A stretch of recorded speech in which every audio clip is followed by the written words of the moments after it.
아멘. 오늘 약속의 땅의 가치라는 제목으로 창세기 강의 78번째 시간을 가지려고 합니다.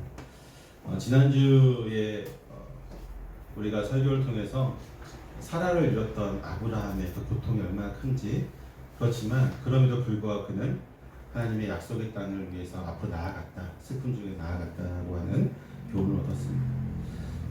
오늘은 그 땅의 가치, 그 땅을 위해서 아브라함이 어떤 일을 했는지 한번 보도록 하겠습니다. 헨리 나우엔이라고 하는 기독교 서적 아시죠? 그 저자를 아시죠? 많은 책들을 썼는데 그의 책 중에서 이런 말이 있어요. 너는 보물을 발견한 사실의 기쁨을 느낄 것이다. 그러나 보물을 발견했다고 해서 내 것이 되는 것은 아니다. 다른 모든 것을 포기할 때 보물을 내 것으로 만들 수 있다라고 헨리 나우엔이 말했습니다. 보물은 발견하는 것보다 내 것으로 만드는 것이 더 중요하다라고 하는 말을 전하고 있는 것이죠. 천국 비유에서, 예수님의 그 천국 비유에서 땅에 묻힌 보화를 발견한 사람이 자신의 전 재산을 다 팔아서 그 밭을 사게 되죠. 자신이 발견한 보물을 자신의 것으로 만들기 위해서 그는 전 재산을 팔아야만 했습니다. 왜냐하면 그에게 그 보물은 그 많은 가치가 있었기 때문이죠. 가나안 땅은 하나님이 약속하신 땅입니다. 아브라함에게. 그곳은 아브라함에게 때문에 보물과도 같은 곳이죠.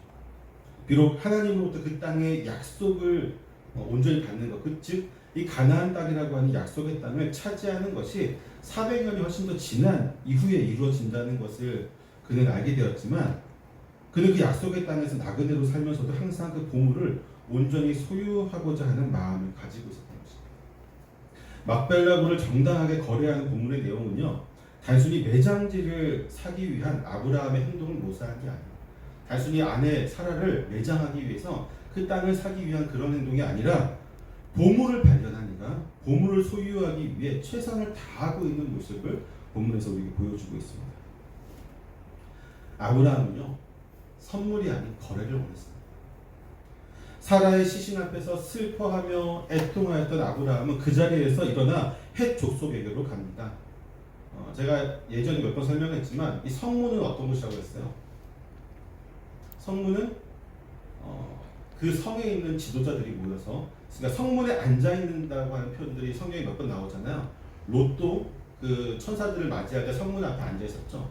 성문은 그 성에 있는 모든 일들을 회의하는 회의 장소고, 그 성문 앞에서 앉아 있는 사람들은 다 이 회의를 주관하고 또 의견들을 낼 수 있는 장로들의 신분들, 즉 지도자들이라고 하죠. 그들에게 이제 아브라함이 나아가 헷 족속의 그 지도자들에게, 장로들에게 나아가서 그들에게 자기 사랑하는 아내를 매장할 수 있도록 당신들의 토지를 내가 소유할 수 있게 해달라고 부탁을 하게 됩니다. 지난주에도 설명하였지만 아브라함이 이곳에 매장지를 소유하려고 하는 것은요, 약속의 땅을 받지 못하고 먼저 떠난 사라에게 약속의 땅의 일부분에 지나지 않습니다. 정말 일부분이죠.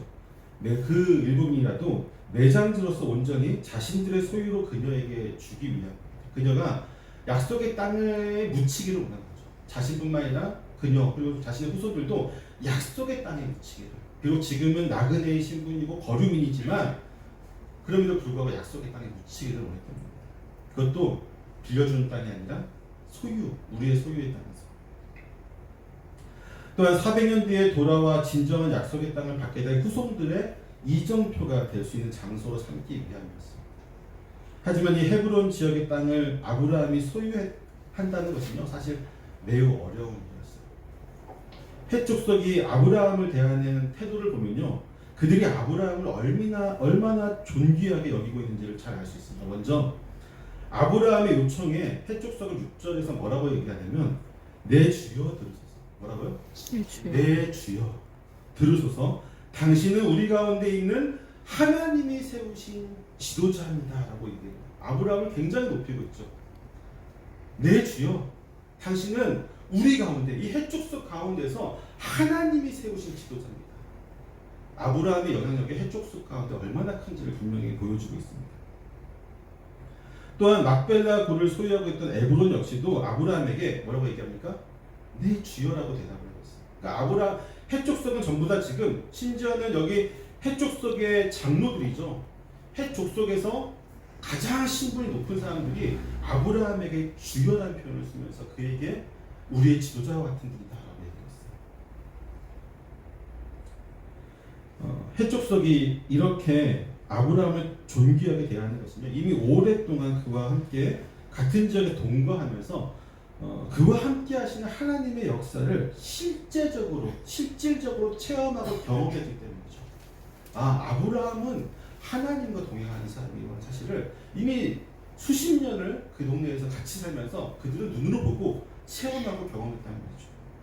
심지어 그들은요, 자신들의 형제들이 아브라함과 동맹을 맺고 무패의 전적을 가지고 있었던 동방의 연합군들을 무찌른 사실도 분명히 알았습니다. 우리 알고 있잖아요. 동방 연합군들이 가나안의 모든 땅을 다 해집어 놓고 모든 전쟁에서 다 승리하고 돌아갈 때에 아브라함이 300여 명이 조금 넘는 자신의 가병들하고 동맹을 맺고 있던 그 자신의 이 해쪽 속에 있는 몇몇 사람들의 군사들 데리고 그 무적의 군대를 물리쳤잖아요. 이게 불가능한 일이어서 가능한 일이었어요. 불가능한 일, 인간적으로는 가능하지 않은 일이었습니다. 하지만 그러한 것들을 경험했기 때문에 해족석은 하나님이 얼마나 능력 있는 분이시고 또 그분이 얼마나 또 무서운 분이신지를 충분히 알고 있었어요.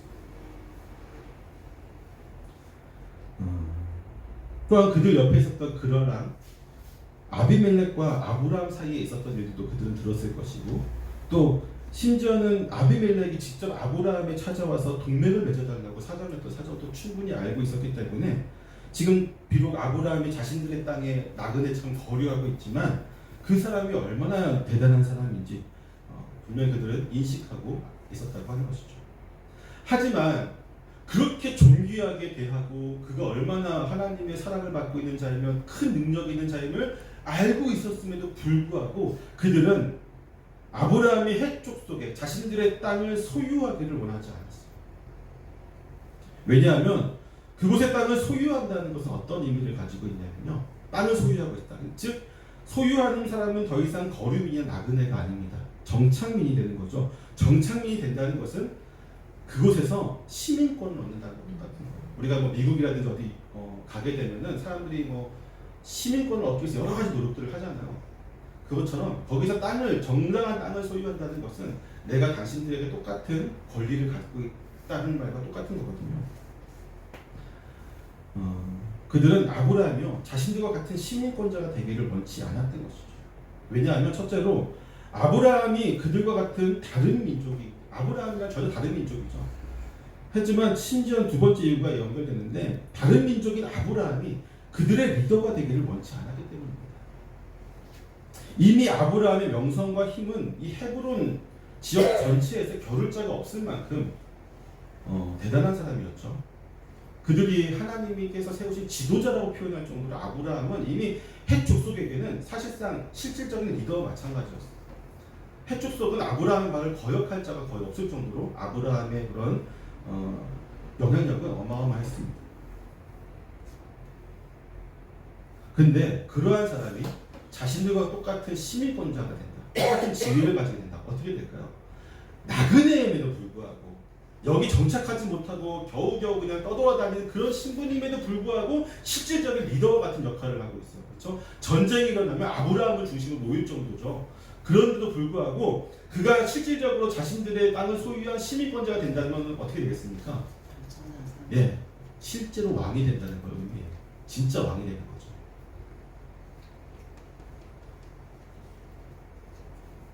해족석은 바로 그러한 상황이 되지를 원치 않았던 겁니다. 아브라함이 자신들 다른 민족인데, 우리랑 전혀 다른 민족인데 와가지고 우리 왕이 된다? 아무리 그가 대단한 사람이라도 정서적으로 받아들이기 힘든 겁니다. 때문에 그들은 아브라함의 요청을 정중하게 거절하죠. 그냥 거절하지 않습니다. 6절 같이 한번 읽어보겠습니다. 6절 같이 시작. 네 주여 들으소서. 당신이 우리 가운데 있는 하나님이 세우신 지도자이시니 우리 묘실 중에서 좋은 것을 택하여 당신의 죽은 자를 장사하소서. 우리 중에서 자기 묘실에 당신의 죽은 자 장사함을 금할 자가 없으리이다. 이 해족석은 매장지를 팔라고 하는 아브라함의 말에 그를 우대하고서 또한 존중하면서 자신들의 묘실 중에 아무거나 하나 그냥 당신 정하기만 하면 아무도 거절하지 않을 거다. 거기에 사라를 매장할 수 있도록 허락한다고 말합니다. 그렇게 얘기하면서 뭐 하는 거예요? 매장지를 팔라고 하는 아브라함의 말을 지금 정중하게 그 요청을 거절하고 있습니다. 아브라함 역시요 자신이 그들 중에서 나그네여 거류하는 자라는 사실을 잘 알고 있었기 때문에 해족속이 자신에게 쉽게 땅을 팔지 않을 것이라고 생각하고 있었습니다. 때문에 해족속이 자신의 묘실 가운데 사라를 장사 지낼 수 있게 하겠다는 말을 듣자마자 그는 사라를 장사 지내는 것을 당신들도 원했습니까? 자, 이렇게 얘기하는 거예요. 처음부터 아브라함은요 이게 쉽게 이루어질 일이라고 생각하지 않았어요. 이미 이 헤브론 지역에서 아브라함이 몇십 년을 살았음에도 불구하고 땅을 소유하지 못했잖아요. 이제 사라가 죽은 시점에서 결단을 내리고 그들에게 나아가는데 이게 쉽지 않을 거라고 예상을 했겠죠. 그래서 나에게 팔라라고 얘기했을 때 이들이 아브라함에게 안 된다고 얘기할 수 있는 입장이 아니잖아요. 그렇죠? 아브라함의 영향력을 알고 있으니까 정중하게 거절할 때에 그냥 우리가 당신의 그 아내를 매장하는 것을 반대하는 건 아닙니다. 매장하십시오. 아무 곳이나 괜찮습니다. 단지 파는 건 안 됩니다라고 하는 그런 말을 듣자마자 당신들도 내 아내를 매장하기를 원하지 않습니까? 라고 하는 말로 받는 것입니다. 그러면서 그는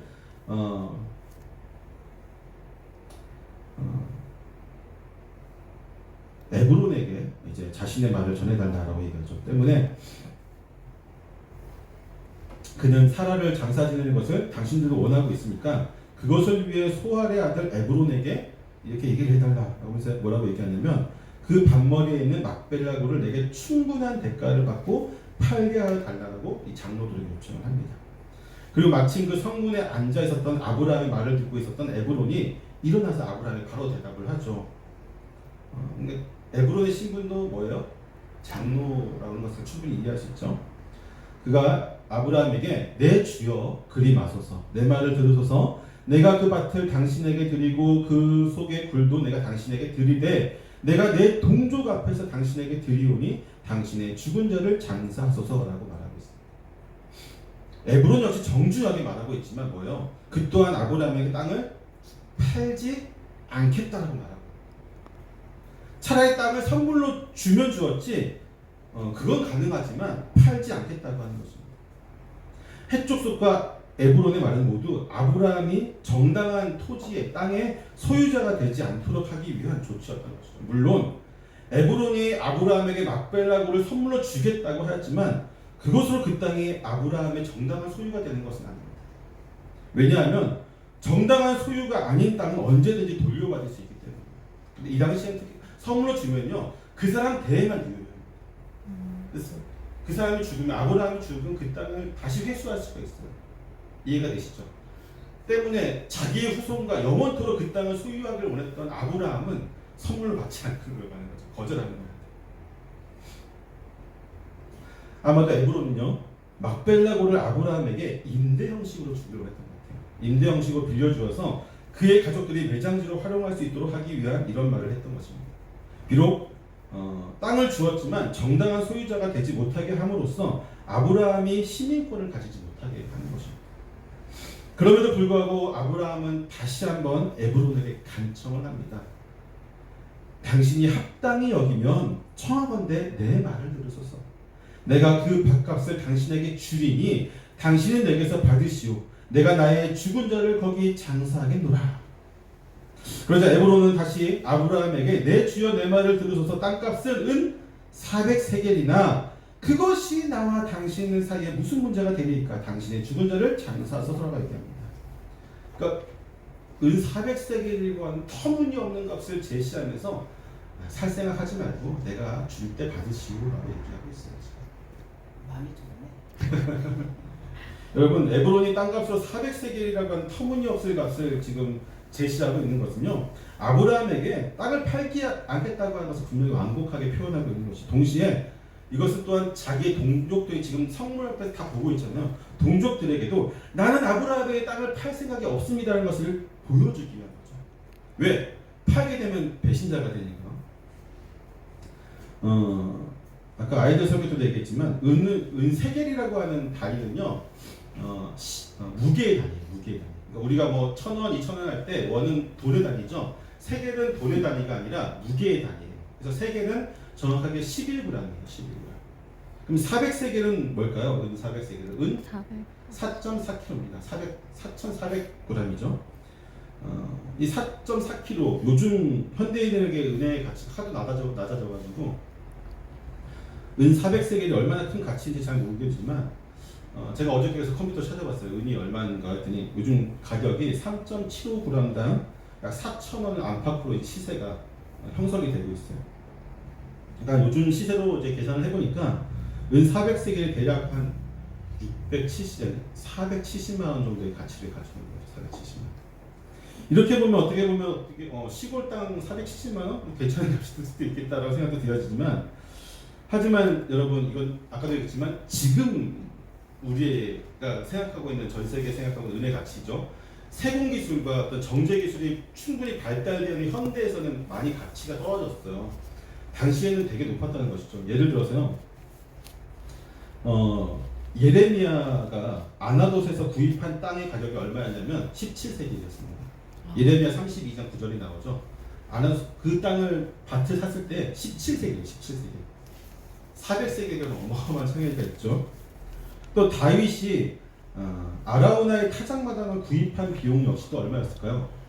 이것도 사무엘하 24장에 나오는데 50세겔밖에 안 돼요. 그래서 타작마당 다 구입하는데 50세겔밖에 안 줬어요. 그 다윗이. 또한 오므리 왕이 사마리아 성 건축을 위해서 세멜렉에서 구입한 어마어마한 산 전체를 구입했던 가격도 6,000세겔밖에 되지 않습니다. 그런 것들을 생각해 보면요, 에브론이 아브라함에게 말한 400세겔이 얼마나 막벨라굴의 가격을 터무니없이 비싼 가격에 지금 팔려고 또는 그렇게 제시하고 있는지 충분히 알 수 있죠. 그럼에도 불구하고 아브라함은 이 가격을 한 푼도 깎지 않고 그대로 지불하는 것을 보게 됩니다. 그래서 막벨라에는 에브론의 밭과 거기에 속한 굴과 나무들을 모두 사들이는 것입니다. 그리고 그는 성문에 모여있던 모든 헷 족속의 장로들을 증인으로 세워서 자신이 이제 이 땅의 정당한 소유자가 되었다라는 것을 확증하고 있는 것을 보게 됩니다. 이 모든 거래가 정당하게 그리고 비교적으로 쉽게 해결된 것처럼 보이지만요, 이 거래를 위해서 아브라함은 정말 최선을 다했습니다. 그가 할 수 있는 최선을 다했어요. 이 거래를 위해서 아브라함의 태도를 보면요, 그는 먼저 자신의 경계하고 있는 이 해족 속의 장로들에게 자신은 땅을 소유하는 것으로 그들과 같은 거류민이 되려고 하는 것이 아니라 그들과 같은 어떤 정착민이 되려고 하는 것이 아니라는 사실을 분명하게 보여주고 있습니다. 그게 어디 나오냐면 4절에 나오는데요. 4절 한번 같이 읽어보겠습니다. 4절 시작. 나는 당신들의 중에 나그네요 거류하는 자이니 당신들 중에서 내게 매장할 소유지를 주어 내가 나의 죽은 자를 내 앞에서 내어다가 장사하게 하시오. 아브라함은요, 자신의 처지가 어떠한지 분명히 알고 있었어요. 그는 헷 족속에게 속할 수 없으며 그들이 자신을 경계할 수밖에 없다는 사실도 분명히 인식하고 있었습니다. 때문에 아브라함은요, 지금 이 말이 무슨 뜻이냐면 4절의 말씀은 나는 당신들 중에 나그네고 거류하는 자라고 하면서 자신의 처지를 분명히 밝히고요, 자신은 땅을 소유하려는 것은 내가 이곳에 정착하려는 것이 아니라 단지 딱 하나 죽은 자를 매장하는 그 용도로만 사용하고 난 여기에 정착하는 신분의 정착민의 신분을 갖고자 하는 것이 아닙니다라는 것을 분명히 먼저 얘기를 하고 있죠. 그럼에도 불구하고 해족속은 그를 경계합니다. 안 팔죠. 당신이 비록 그렇게 얘기했지만 우리는 그것을 믿을 수가 없습니다라고 얘기를 하고 있어요.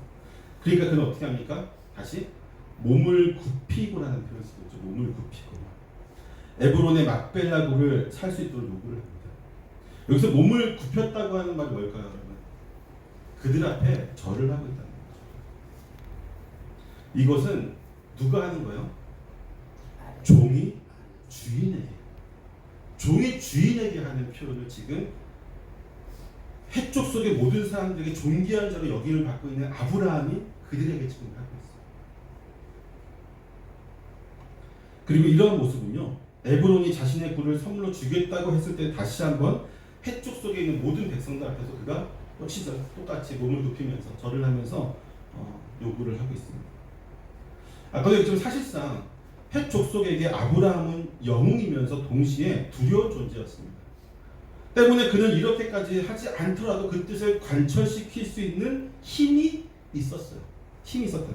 아브라함을 통해 하나님을 두려워하는 마음을 가지게 된 이 이민족들에게 아브라함이 조금만 더 강압적으로 일을 진행하였더라도 전혀 문제가 될 것이 없었다고요. 그냥 나에게 파시오 아니면 나에게 주시오라고 했어도 반대할 수 있는 힘이 없다고요. 솔직히 말해서 쉽게 땅을 살 수도 있었을 것입니다. 동시에 이렇게나 바가지를 쓰지 않아도 되겠죠. 그럼에도 불구하고 아브라함은 오히려 쉬운 길이 아니라 어려운 길을 선택합니다. 힘이 아닌, 힘과 능력이 아닌 겸손과 설득이라는 방법을 사용합니다. 심지어 그는 400세겔이라는 터무니없는 비싼 값을 단 한 푼도 깎지 않고 그대로 지불합니다. 왜 그는 이렇게 어리석어 보이는 방법으로 막벨라고를 사려고 했을까요? 왜 이렇게 어리석어? 여러분 생각해보세요. 여러분이 진짜 우리 인간은 악하기 때문에요. 쥐꼬리만큼의 어떤 권력, 능력이 있어도 어떡합니까? 그거를 남의 행세를 하죠. 10배, 100배로 활용합니다. 남의 우리는 그런 존재잖아요. 그렇죠? 여러분 생각해보세요. 직장 내에서 조금만 높은 지위를 가지고 있어도요. 아랫사람들한테 그렇게 존중하지 않잖아요. 순서 아브라함은요. 그 정도가 아니었어요. 해족속 전체를 다 상대할 만한 능력을 가지고 있는 사람이었음에도 불구하고 그는 그 능력을, 그 권력을 단 하나도 사용하지 않고 오히려 허리를 굽히고 절을 하면서 부탁입니다. 요청을 하죠. 그것은 바로 아브라함이 막벨라골의 정당한 소유자로 모든 사람들에게 인정받기 위해서였어요. 오직 하나 정당한 소유권을 가진 토지의 진정한 주인으로 이 해족속들에게 인정받기 위해서 그는 지극히 겸손한 태도로 그들을 설득하고 400세겔의 은을 거금으로 주면서 지불했던 것입니다. 그에게는 이것이 그 무엇보다도 중요했습니다. 자신의 권위나 체면 그리고 돈 따위는 감히 비교할 수 없는 일이었죠. 이 땅을 소유한다는 것이 이 약속의 땅, 비록 하나님이 약속하신 가나안 전체 땅의 어떤 만분의 1도 되지 않는 정말 조그만 땅이지만 그 땅은 하나님의 약속하신 그 땅의 일부였고 이 땅은 이후에 사라를 비롯한 자신이 묻히고 또한 이후에 400년 후에 돌아올 자신들의 후손들에게 주어질 땅이었기 때문에 자신이 무엇을 하더라도 소유하고 싶었던 것이죠. 때문에 그가 무엇을 부끄러워하며 무엇을 아까워할 수 있겠습니까? 아브라함은 이 약속의 땅을 소유하기 위해서라면 엎드리는 것보다 더한 것도 할 수 있었을 것입니다. 4,400세겔이 아닌 4,000세겔도 그를 지불할 수 있었을 것입니다. 그 어떤 자금도 없이 완전한 토지의 소유자로 인정받을 수만 있다면 그는 정말로 그보다 더한 것도 할 수 있었을 것입니다. 왜? 그에게는 그만큼 값어치가 있었어요. 사랑하는 성도 여러분, 아브라함은 약속의 땅을 조금이라도 소유하기 위해서 겸손하게 나아갔고 해족 속의 경계심을 누그러뜨리기 노력하였습니다. 그럼에도 값비싼 대가를 치르고 그 땅을 얻게 되었습니다. 여러분, 우리는 약속의 땅을 위해서 어떤 노력을 지금 기울이고 있습니까? 어떤 값을 치르고 있습니까? 아브라함은 그 약속의 땅을 선물로 주겠다고 하는 것도 거절하면서 그 큰 값을 치루었습니다. 값을 치르지 않으면 그가 정당한 소유권자가 아니라고 생각하기 때문입니다. 또한 그는 하나님이 선물로 주실 그날까지 기다리고만 있지도 않았습니다. 그가 믿음이 연약했기 때문에 기다리지 않았던 걸까요? 하나님이 주실 거니까 난 기다리고만 있을래. 이건 믿음이 아니에요, 여러분. 그가 약속의 땅을 받기까지 기다리고만 있지 않고 그것을 소유하기 위해 노력을 기울인 것은 믿음이 연약해서가 아니라 그 약속을 온전히 믿었기 때문입니다.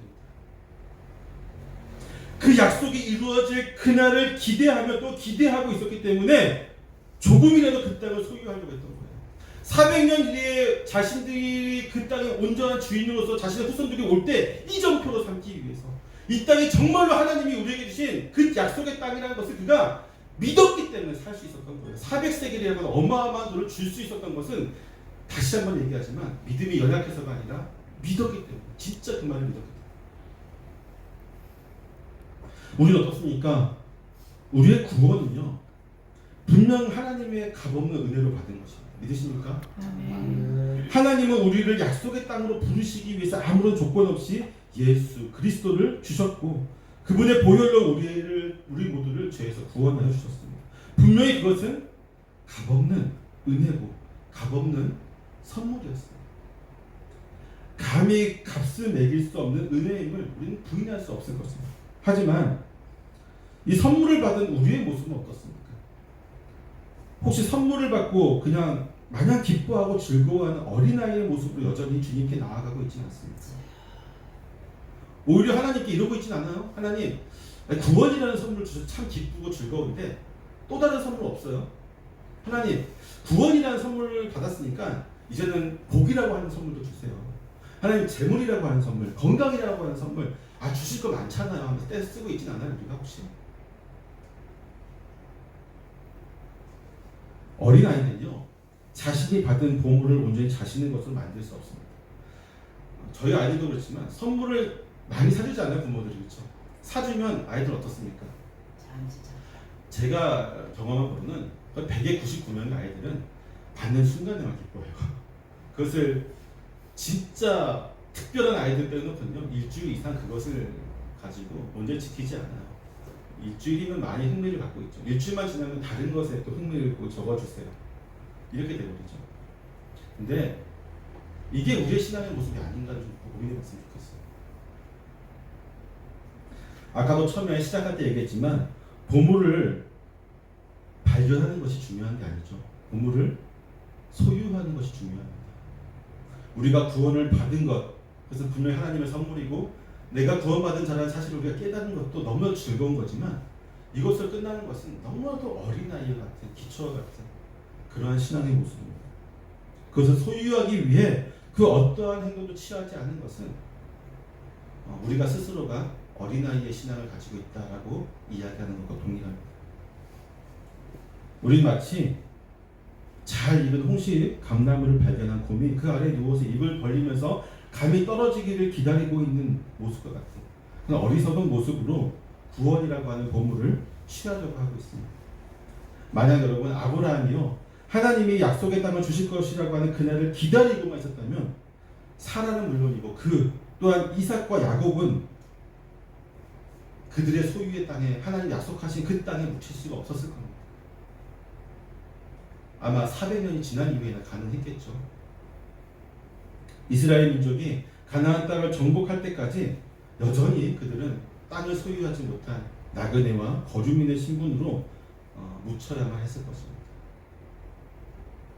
사랑하는 성도 여러분, 우리는 세상 그 무엇과도 비교할 수 없는 값비싼 보물을 소유한 자들입니다. 믿으십니까? 아멘. 하나님이 우리에게 그 보물을 주셨어요. 근데 그 보물이 우리에게는 정말 가치 있고 세상 저들에게는 가치가 없다는 사실을 우리는 잘 알고 있어요. 근데 문제는 뭘까요? 어느 순간 그 보물을 받은 그 순간의 그 기쁨과 감동이 사라져 버리고 있어요. 그리고 우리는 이 보물을 저 세상 사람들과 비슷한 관점으로 보고 있어요. 더 이상 이게 내 인생을 다 걸어도 될 만한 그런 가치가 없게 되어버렸어요. 이 보물이 하나님이 우리에게 주신 이 구원이라고 하는 이 보물이 우리에게도 점점 그 가치가 계속해서 떨어져 가고 있어요. 신앙생활을 더 많이 할수록 믿음이 더 깊어질수록 이 보물의 가치가 처음보다 더 커져야 되잖아요. 그렇죠? 처음 하나님께서 우리에게 첫사랑 그 기쁨으로 눈물 흘렸던 나를 구원해 주신 그 은혜의 앞에 나아갔던 그때의 그 값어치보다 사실은 더 커져야 되는데도 불구하고 어떻게 된 것이 우리의 신앙생활을 더 열심히 하고 더 오래 할수록 점점점 깎아내려가서 어느 순간에 이미 이 보물이 정말로 값어치 없게 되고 있어요. 그렇지 않기를 소망합니다. 저 여러분 모두에게 이 보물의 가치가 세상 그 무엇과도 바꿀 수 없는 참된 가치였어. 우리의 모든 것을 팔아서라도 사야만 되는 정말로 우리가 그러한 마음으로 하나님께 나아갈 수 있는 저와 여러분 되시기를 축원합니다. 기도하겠습니다.